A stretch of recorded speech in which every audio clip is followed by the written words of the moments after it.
শুভ সন্ধ্যা sir. Good evening. আমার নাম রাহুল গাওকার এবং আমি একজন ছাত্র। আমি ইসলাম ধর্ম সম্পর্কে আপনার কাছে জানতে চাই, অন্যান্য মুসলমানদের তুলনায় কেন শিয়া মুসলমানদের কম গুরুত্ব দেয়া হয়। আমি আমার এক মুসলমান বন্ধুর কাছে শুনেছি তাদেরকে শিয়া পরিবারের পানীয় পান করার অনুমতি দেয়া হয় না। পানীয় না, ঠিক আছে।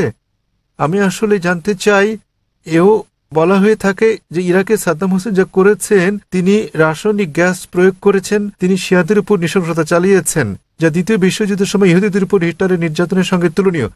তাহলে এটিকে কি আপনি অবিচার মনে করেন না? আমি আরো জানতে চাই, প্রকৃতপক্ষে পূর্বে শিয়ারা ইসলাম ধর্মে যে ভুল করেছে তারা আজও তার প্রায়শ্চিত্ত করে যাচ্ছে কিনা।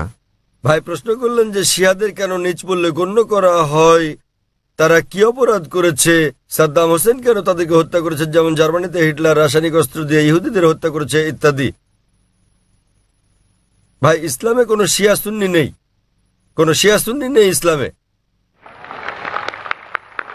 অনেক লোক আছে। উত্তরটা দেই, আমি উত্তর দেব। আপনার প্রশ্নের উত্তর দেওয়ার পর আপনি বলবেন। ইসলামে কোনো শিয়া সুন্নি নেই। কোরআনে বলা হয়েছে সূরা আলে ইমরান অধ্যায় 3 আয়াত নম্বর 103, তোমরা আল্লাহর রজ্জু শক্ত করে ধরো এবং পরস্পর বিচ্ছিন্ন হও না। আমাদেরকে আল্লাহর রজ্জু ধরতে হবে, এটা কোরআন এবং নবী মুহাম্মদ সাল্লাল্লাহু আলাইহি ওয়াসাল্লামের সহিহ হাদিস।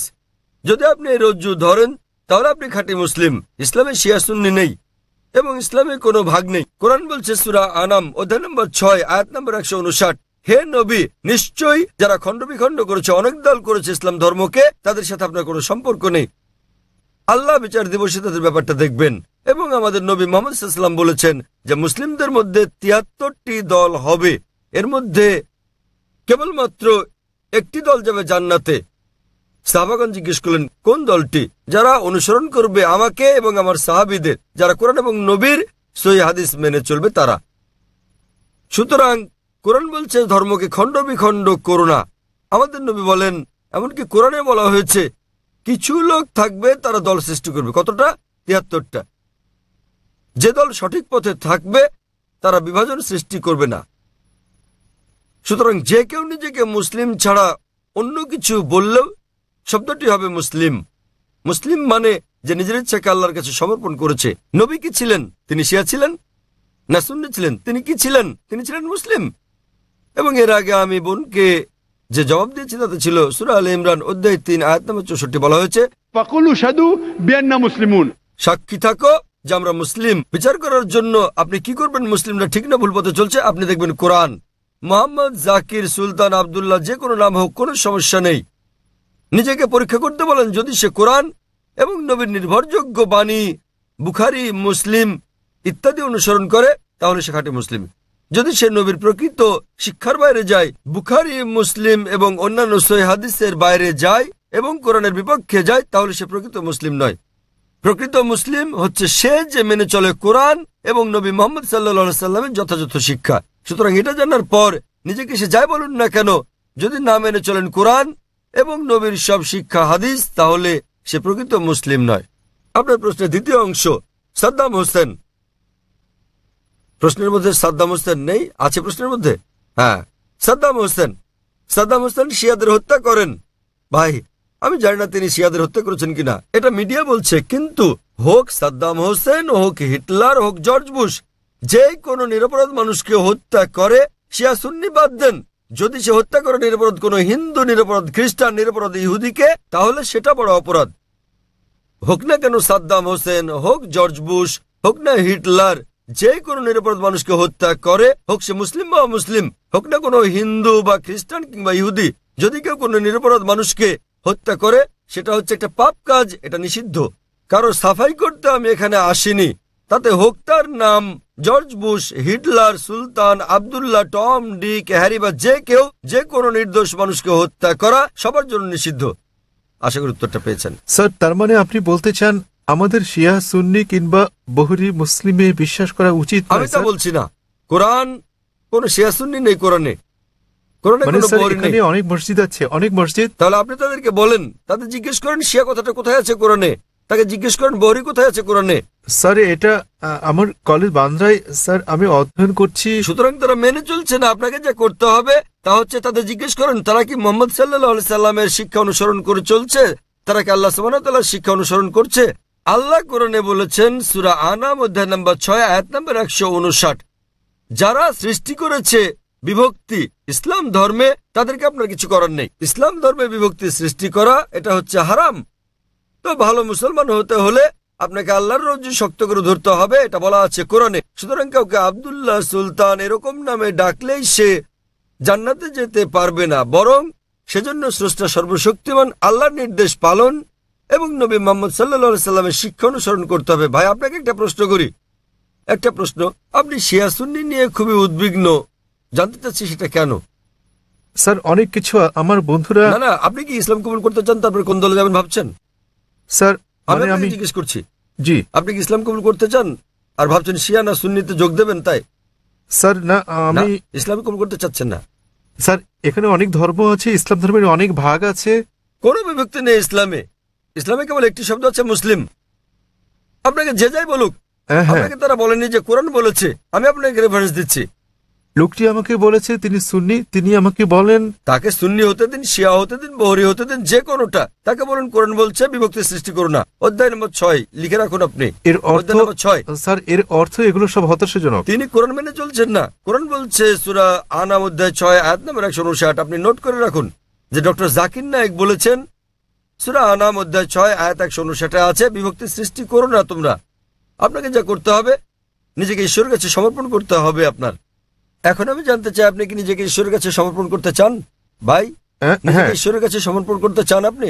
স্যার আমি ইসলামকে শ্রদ্ধা করি, আমি না, না, ইসলামে ঠিক বিশ্বাস আছে। করি। আপনি ইসলামকে শ্রদ্ধা করেন, আপনি কি এক ঈশ্বরে বিশ্বাস করেন? হ্যাঁ এক ঈশ্বরে বিশ্বাস করেন আপনি? হ্যাঁ, জি স্যার আমি ঈশ্বরে বিশ্বাস করি। মূর্তি পূজা করা ঠিক নয়? হ্যাঁ হ্যাঁ, আপনি কি বিশ্বাস করেন ঈশ্বরের কোনো প্রতিমা নেই? ঈশ্বরের কোনো প্রতিমা নেই। আপনি কি তা বিশ্বাস করেন? আমি জানি না স্যার। আপনি কি প্রতিমা পূজায় বিশ্বাসী? হ্যাঁ হ্যাঁ, আপনি কি প্রতিমা পূজায় বিশ্বাস করেন? কি বললেন? প্রতিমা পূজা ঠিক না ভুল? মানে ঈশ্বর? না। আপনি কি বিশ্বাস করেন প্রতিমা পূজা করা ঠিক না ভুল? হ্যাঁ এটা ঠিক না ভুল? এটি ঠিক স্যার। প্রতিমা পূজা করা, কিন্তু এটা তো বেদের বিপরীত। আপনাদের বেদ বলছে তোমরা এক ঈশ্বর ছাড়া কারো উপাসনা করবে না। এটা উল্লেখ আছে আপনাদের যজুর্বেদে অধ্যায় 32 অনুচ্ছেদ 3, শ্বেতার উপনিষদ অধ্যায় 4 অনুচ্ছেদ 19। না তস্যের প্রতিমা অস্তি। মহান ঈশ্বরের কোনো পুতুল নেই, কোনো ফটোগ্রাফ নেই, কোনো ছবি নেই, কোনো প্রতিমা নেই, কোনো ভাস্কর্য নেই, কোনো মূর্তি নেই। আমি আপনাকে জিজ্ঞেস করছি, যখন আপনাদের বেদ বলছে ঈশ্বরের কোনো মূর্তি নেই, কোনো প্রতিমা নেই, এরপরও কি আপনি প্রতিমা পূজা বিশ্বাস করেন? জি স্যার। শিয়া সুন্নি বাদ দেন, আপনাকে জিজ্ঞেস করছি আপনি কি বেদ মানেন? স্যার অনুসরণ করছেন কি না? ধর্ম মানেন কি না? স্যার কারণ আমি এই ধর্মের স্যার। ঠিক, তাই আমি বলছি যে এটা আমার ভুল নয় স্যার, আমি এই এই ধর্মের মধ্যে জন্ম মধ্যে নিয়েছি বড় স্যার। হলেও আমি জিজ্ঞেস করছি যে অধ্যয়ন করা আপনার কর্তব্য কিনা। সে কারণে আপনার বেদ- আমি এই বিষয়টি অনুসন্ধান তাই আমি করছি। আপনাকে বলছি ভাই, আপনাদের ধর্মগ্রন্থ বেদে আছে, যজুর্বেদ অধ্যায় 32 অনুচ্ছেদ 3, শ্বেতার উপনিষদ অধ্যায় 4 অনুচ্ছেদ 19। এটা বলছে, না তস্যের প্রতিমা অস্তি। এটা একটা সংস্কৃত উদ্ধৃতি। এর মানে সর্বশক্তিমান ঈশ্বরের কোনো প্রতিমা নেই, কোনো আলোকচিত্র নেই, কোনো ছবি নেই, কোনো ভাস্কর্য নেই, কোনো প্রতিমূর্তি নেই, কোনো পুতুল নেই। যদি আপনার ধর্মগ্রন্থ বলে সর্বশক্তিমান ঈশ্বরের প্রতিমা নেই, তাহলে কি প্রতিমা পূজা করা ঠিক না ভুল? ঠিক না ভুল? ঠিক বেঠিক ঠিক করার মতো এত বড় ব্যক্তি আমি নই স্যার। না না, আপনার ধর্মগ্রন্থ বলছে ঈশ্বরের কোনো প্রতিমা নেই, কোনো মূর্তি নেই, কোনো ছবি নেই, তথাপি ঈশ্বরের মূর্তি করা ঠিক না ভুল? কেন আমার পূর্ববর্তী ব্যক্তিগণ মানে আমার পূর্বসূরীরা কেন এই কাজ করেছে স্যার? স্যার আমি তাদের দোষ দিতে জি? পারি না। আমার পূর্বসূরীরা, আমার পূর্বে হিন্দু ধর্মের লোকের এটা করেছে স্যার। স্যার আমি তাদের দোষ দিতে আমি পারি না। হিন্দুদের প্রশ্ন করছি না, আমি আপনাকে জিজ্ঞেস করছি আপনার ধর্মগ্রন্থ, আপনার ধর্মের সবচেয়ে গ্রহণযোগ্য গ্রন্থ কোনটি? আপনি জানেন না? কি আপনি স্যার? কি জানেন আপনার ধর্মের সর্বশ্রেষ্ঠ গ্রন্থ কোনটি? স্যার এটা মানে হচ্ছে বেদ। হ্যাঁ তাহলে আপনি দেখেন আমার ভিডিও ক্যাসেট ইসলাম ও হিন্দু ধর্মের সাদৃশ্য সমূহ। আমি অনুরোধ করছি ভলান্টিয়ারদের তাকে একটা ইসলাম ও হিন্দু ধর্মের সাদৃশ্য নামে ডিভিডি দেওয়ার জন্য। আপনার কোনো প্রশ্ন থাকলে আমার সঙ্গে সাক্ষাৎ করতে পারেন, ইনশাল্লাহ আপনার সন্দেহ দূর হবে। আর আমি আপনাকে অনুরোধ করব এটা পড়ুন, বুঝুন এবং সঠিক শান্তি খুঁজে নিন। স্যার শেষ কথা আমি আপনাকে জিজ্ঞেস করতে চাই স্যার, মানে আমাদেরকে এসব বিশ্বাস করলে হবে না যে ইসলামে অনেক বিভক্তি আছে যেমন শিয়া সুন্নি, এগুলো আমাদের বিশ্বাস করা উচিত নয়, আমাদের কেবল কোরআনে বিশ্বাস করা উচিত। কোরআন এবং নবীর সহিহ হাদিস ব্যাস। যে কোনো আলেম যায় বলুন, কোরআন বলছে সূরা নিসা অধ্যায় 4 আয়াত নম্বর 59 अतिउल्लाह अतिउर रसूल। আল্লাহ ও তার রাসূলকে মানো এবং অতঃপর তোমাদের মধ্যে যারা আদেশ দানের কর্তৃত্বপ্রাপ্ত, যাদেরকে এই কাজের দায়িত্ব দেওয়া হয়েছে তাদের, অর্থাৎ আপনাকে আল্লাহ সর্বশক্তিমান ঈশ্বর, তার রাসূল এবং জ্ঞানী ব্যক্তিদের মান্য করতে হবে। কিন্তু আয়াতটা এখানেই শেষ হয়নি। আরো বলা হয়েছে যদি তারা কোনো বিষয়ে একমত হতে না পারে তো আল্লাহ তার রাসূলের উপর ছেড়ে দাও। যদি কেউ আপনাকে কিছু বলে আপনি তা কোরআন এবং সহিহ হাদিস দিয়ে যাচাই করুন সেটা ঠিক না ভুল।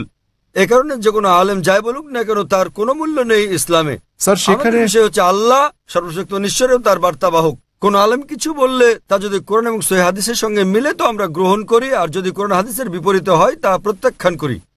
স্যার কোন ব্যক্তি নিজেকে মুসলিম বলে দাবি করলে আপনি তাকে বলবেন कुल हाथु बुरहानकुम প্রমাণ দাও इन कुंतुम सादिकिन। যদি সত্যবাদী হও। সে কারণেই যখন আমি প্রশ্নের উত্তর দেই আমি কোরআন এবং সহিহ হাদিসের রেফারেন্স দেই। যা আমি বলছি, যা ডক্টর জাকির নায়েক বলছেন তা কিছুই নয় ইসলামে, কোনোই মূল্য নেই তার। আমি যা বলি ইসলামে তার মূল্য হচ্ছে শূন্য। যা কোরআন বলছে, সর্বশক্তিমান ঈশ্বর বলছেন, যা আমাদের প্রিয় নবী মুহাম্মদ সাল্লাল্লাহু আলাইহি সাল্লাম বলছেন তা মূল্যবান। তাই আমি যা দিচ্ছি তা হচ্ছে রেফারেন্স। যারা জানেন না আমি তাদের রেফারেন্স দিচ্ছি। আমার উত্তরের ভিত্তি কোরআনের বিভিন্ন আয়াতের শিক্ষা, আমার জবাবের ভিত্তি নবীর বাণী, সহিহ বুখারী খণ্ড নাম্বার ইত্যাদি প্রমাণ হিসেবে। সুতরাং তারা যা বলেন তার মূল্য আছে, আমি যা বলি মূল্য নেই। আশা করি উত্তরটা পেয়েছেন।